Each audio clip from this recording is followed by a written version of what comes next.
Warning, this podcast contains spoilers. Turn back now at your own risk.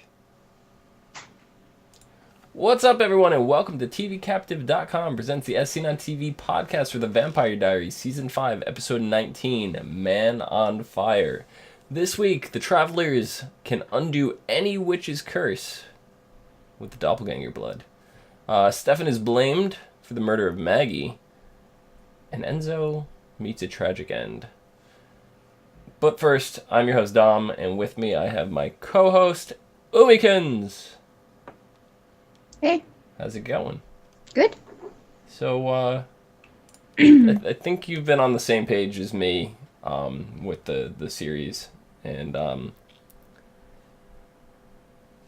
it's kind of gotten to the point where I'm getting a little sick of watching it.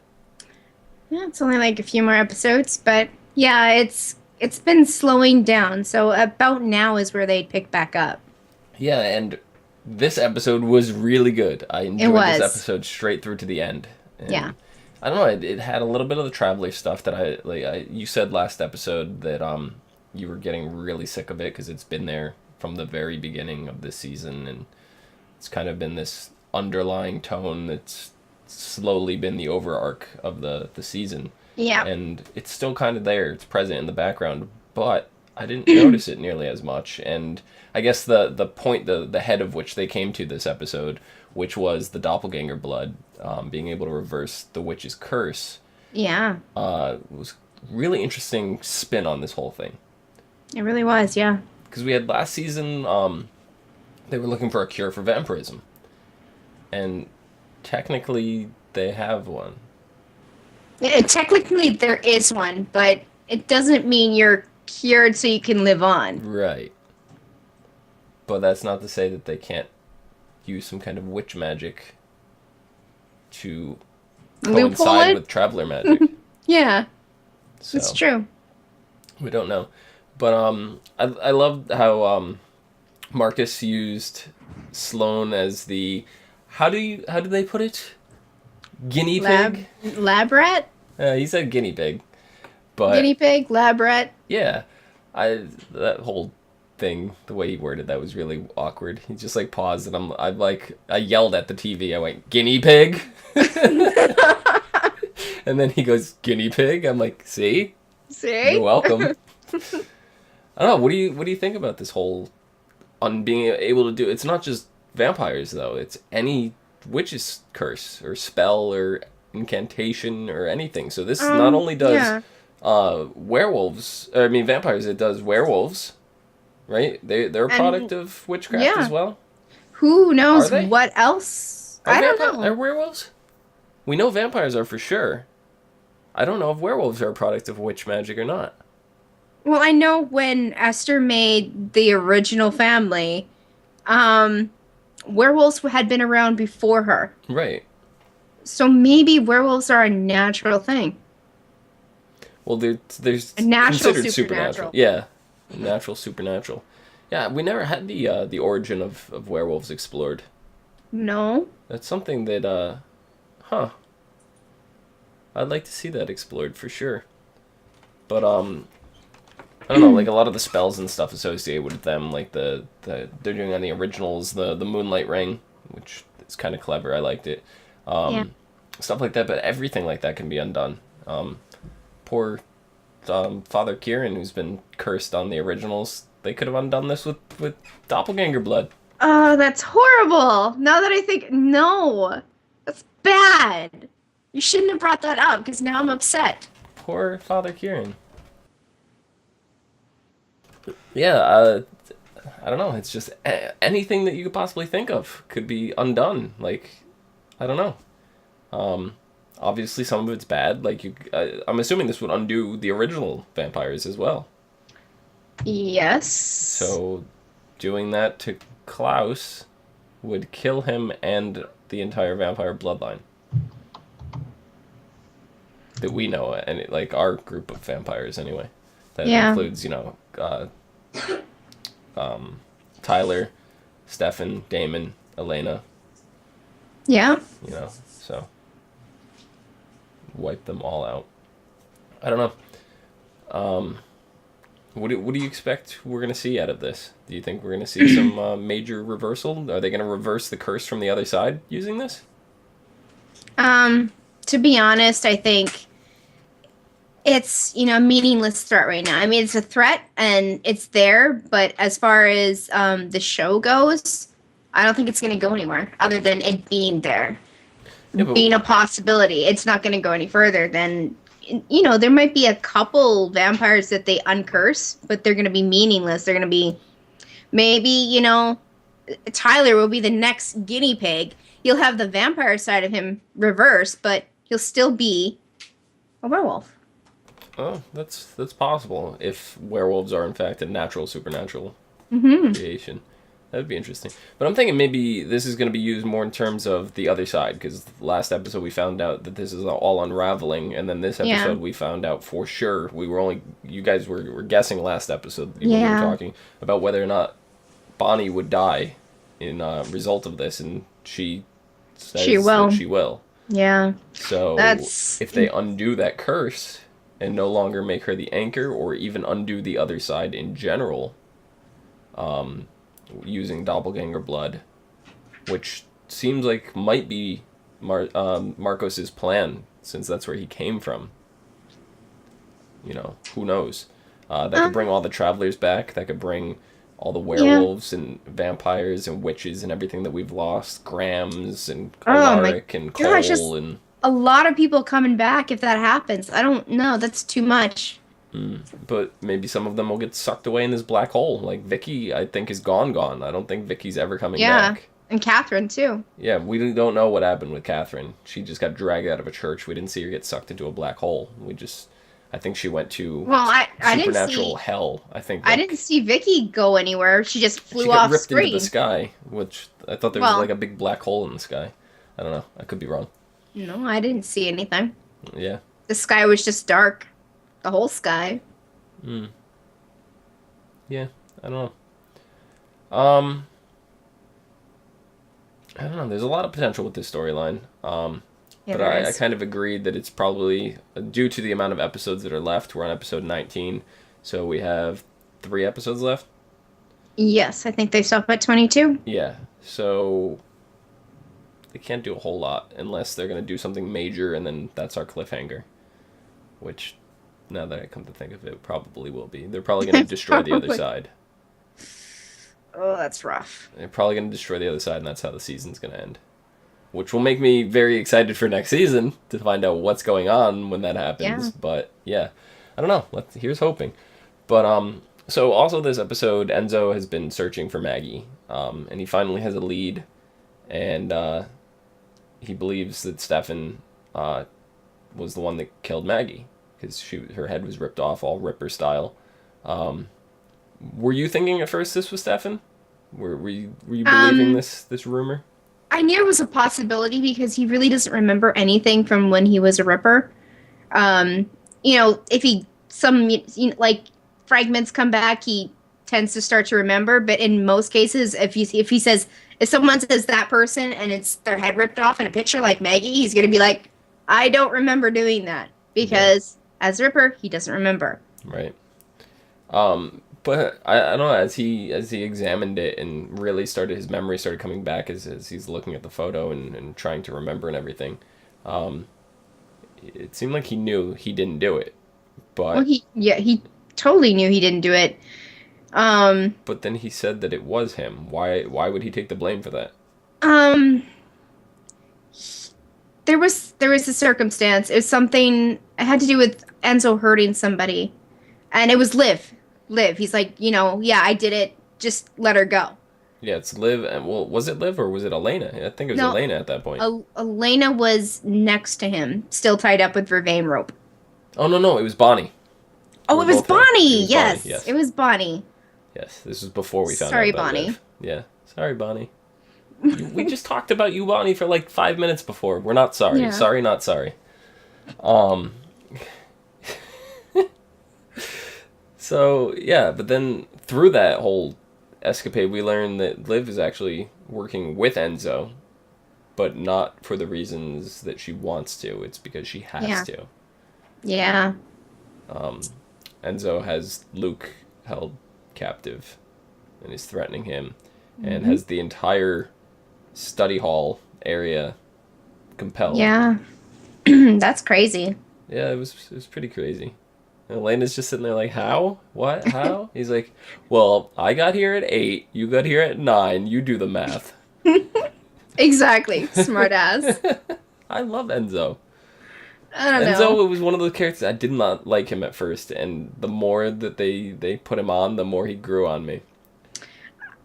I guess, I mean, now that I look back, I mean, I hated him in the very beginning, but like for this episode, last episode that I watched was like, oh, Enzo, but now that I've looked back and I've seen his snark, I like him better. Yeah, he's Damon-esque from season 1. He is kind of Damon-esque from season 1. Yeah, so I don't know. The funny thing was here, Enzo ends up committing suicide in this. He framed Stefan to make it look like Stefan's murder. Yeah. But there was a rumor going around, actually, that Ian Somerhalder told the writers, and I believe Julie in particular, if they killed Enzo, he was leaving the show. I don't know how serious it was. I don't like. That could just been like a comment like, "Don't kill Enzo." Like I don't want him to leave. Not that he was serious about leaving, but like he really liked Enzo. That was his way of saying, "Don't get rid of Enzo because I want him around." So I believe the two of them were more than just on-screen friends. It seemed like they really bonded behind the scenes as well. But the thing is, he's not gone. He's still there. Right, but so Stefan killed him. Not really. Enzo made Stefan kill himself and whatever, but then Stefan decides to cover it up. Why do you think he did that? Because, like he mentioned in the show, Enzo was Damon's only person. I think Stefan's kind of like, he's being silly because he really is playing a brotherly part. But Damon's kind of too, egotistical and too stubborn-headed to realize it, and Stefan's too, like, down on himself to realize that he's doing brotherly things. But yeah, as far as Enzo goes, he was Damon's only friend. And, the disconnect from Elena and all that stuff, he just seemed to really want to, lean on Enzo, and knowing that Damon would freak out about it, Stefan decided to hide it. Yeah, that's true. And this was all because Enzo ended up shutting his emotions off because of Maggie and all that. But we even saw in some flashbacks, Maggie wanted to be with Enzo, and she wanted him to turn him. And he took her vervain bracelet off, compelled her to leave, and then gave her the bracelet back, which ended up leading to her murder in the first place. Because of her insatiable thirst for knowledge to find out what was going on, why she couldn't remember things that she had seen in her notes. But why didn't Enzo turn her into a vampire? Because he loves her. So wouldn't he want to be with her? It was the same thing with Stefan. He wasn't going to turn Elena because he loved her. The only reason why she got turned is because she was going to die and Damon gave her blood. This is a reoccurring theme in like vampire mythology, isn't it? It is. Didn't Patterson not want to turn the girl that bites her lip all the time? I don't remember her name. Yes. I can't even remember the character names either because it's such a stupid show. But movie? Yeah. Show, movie, whatever. Yeah, that's what I say. It doesn't even matter. But yeah, it's the same. Like a lot of vampire shows, the vampire does not want to turn their significant other because they love them. What's that actress's name? It's really bothering me. I know her character name now. It's Bella. Bella. That's her character name. Kristen? Kristen? Yeah. Okay, we can't be hung up on some dipsy chick's name. What's her whole name though? I gotta look this up right now. I'm sorry. Oh my goodness. What's Twilight? Is that the show? Yeah. Yeah, that's it.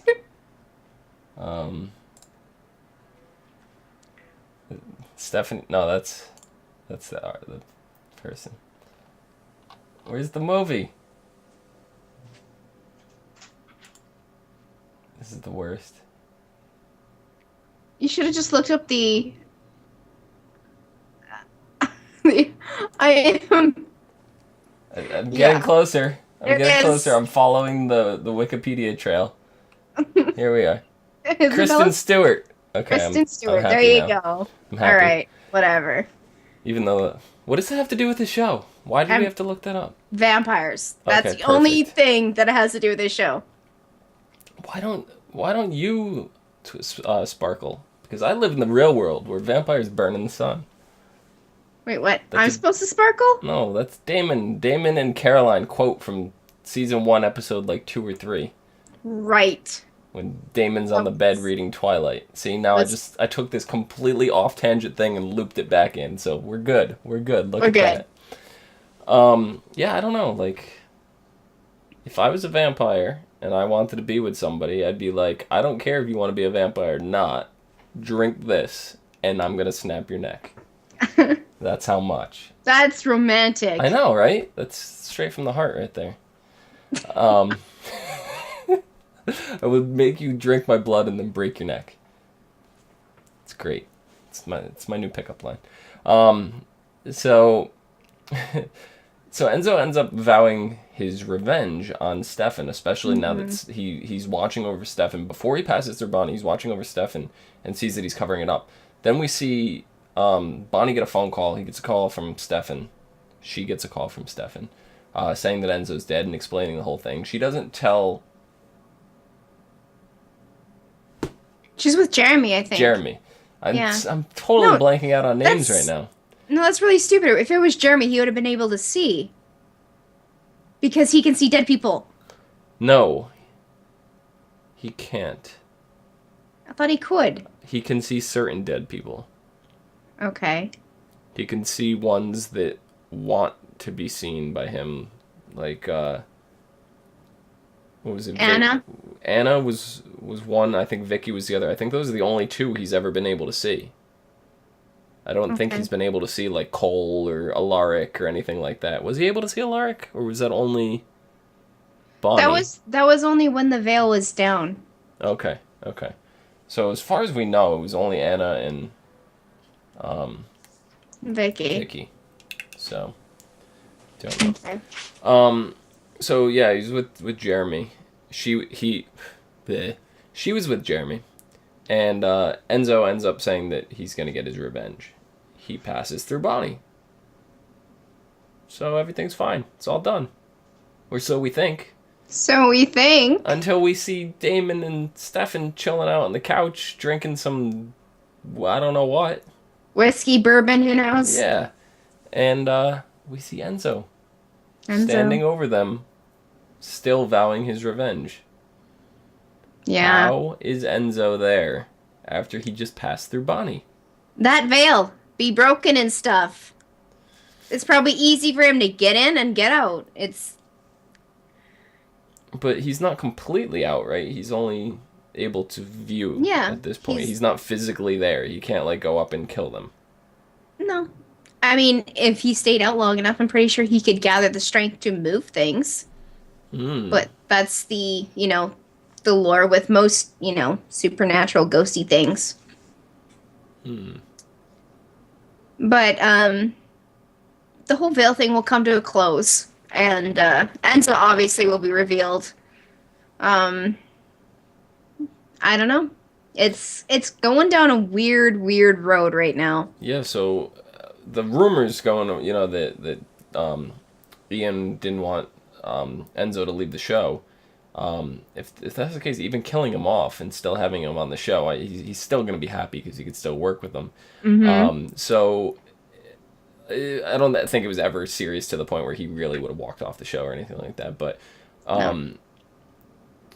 If the travelers do undo the veil, the other side, whatever, using doppelganger blood, because they did say at the end of the episode that they need more blood. So they are going to be looking for Stefan and Elena. They need to get more. So we know that they're going to get kidnapped at some point again soon. Their ultimate goal is to be able to go into their own bodies and be able to meet without having to travel between people. But what if that requires the veil to be dropped? So I don't think they're gonna be able to complete it. Something's gonna happen. Maybe. I don't know. I think they will drop it, but they're gonna have to act quick to bring it back up, or something along those lines. And I think that's gonna be our cliffhanger. I'm almost convinced now at this point that our cliffhanger will be the veil dropping, and then the very early part of next season will be them rebuilding the veil. So. Anyway, next week, the episode is called What Lies Beneath, which was a great movie, by the way. If you have not seen that, check Michelle that movie out. Pfeiffer. Yes. Yeah. Great movie. I believe Alan Silvestri did the soundtrack as well, and he's an amazing composer. He, in my opinion, he rivals John Williams, but that's neither here nor there. Anyway, so in a cabin in the woods, Tyler turns up at a cabin in the woods. I don't even know what that means. Something. There's something involves a cabin in the woods. There's a sub-episode in this episode? What? Apparently. I don't know. When Tyler turns up at the Salvatore house with news that Marcos's plan to break the witch's curse puts Stefan and Elena in imminent danger, Damon suggests that they hide out in a remote cabin once owned by Caroline's father. How does Damon know about this cabin? Well, Caroline was his slave for who knows how long. Oh, this is true. We were just talking about that. Yeah. 2 seconds ago. Once there, it becomes obvious to Caroline that Stefan and Elena are keeping a secret. Dun dun dun. So Damon comes up with a parlor game designed to expose the truth. Why do I have a feeling they're going to be playing a drinking game? That makes sense. Inhibitions go away when you drink. Like, I've never played that game. I don't have to take a drink. how does that work? I have played that game, so do I take a drink? Yeah. I have no idea. I've never played that game. I have, but I don't remember the rules of it because I was drunk. That makes sense. So a ghostly presence in the cabin uses violence and fire to make itself known. That has to be Enzo. Has to be Enzo. Meanwhile, Matt takes charge of Tyler's plan to get information from one of the travelers, and Bonnie continues to keep the truth about the other side from Jeremy, despite warnings from Grams. Is Bonnie gonna die again? No, I don't think so. I think. I was just remembering this, where you guys were contemplating whether or not killing the other side would kill Bonnie. Because I just remembered this now. Did you guys forget that she died last season? Yeah, but she wasn't dead for that long. No, she was dead, and they turned her into the anchor, and that's the only reason why she's caught in the middle, is because she's still dead as the anchor. And yeah. She's between worlds, so if you take her being the anchor away, she's dead again. This is true. So I remembered that, but yeah. She's still in the show, which means, like, in a person who's viewing the show, she's alive, because she's interacting with alive people. She's neither alive or dead at this point. So she's a vampire. No. She's an anchor. Okay. To the Titanic.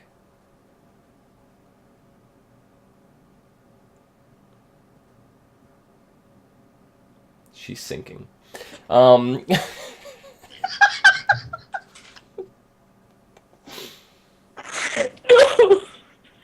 sorry. She's not sinking. She's soaring. All right? It's more like being the anchor for the Hindenburg. So now she's crashing. Anyway. Do you have any final thoughts for this episode? If I had final thoughts, they are gone. They are actually crashing or sinking right now. I cannot remember them. It's your fault. So, she's Clinking. No. Crinking. Crinking. Crunking? Crinking. Oh. Crashing and sinking. Crinking. Sounds like some weird dance. Yes, it is. Okay. Gotcha. So, Omikins, where can the people find you? They can find me on Twitter at LadyVenom24. LadyVenom24. You can find me down below at Phenomenon, Phenomedom. You can find us both and others on tvcaptive.com, as well as on YouTube, Twitter, Facebook, Gmail, G+, at /ASOTV podcast for some more podcasts of some of your favorite TV shows. Give us feedback, like, comment, subscribe, follow, retweet, share stuff, +1 us. I don't know. I've never used Google+. Let us know how we're doing. Let us know if you're crinking. Just let us know. Yeah. Yeah. Until next week, we'll be crinking. Is crinking like the cowboy and twerking at the same time? Whew. It's definitely Miley Cyrus's next dance move. Oh no. She came in on a crinking ball.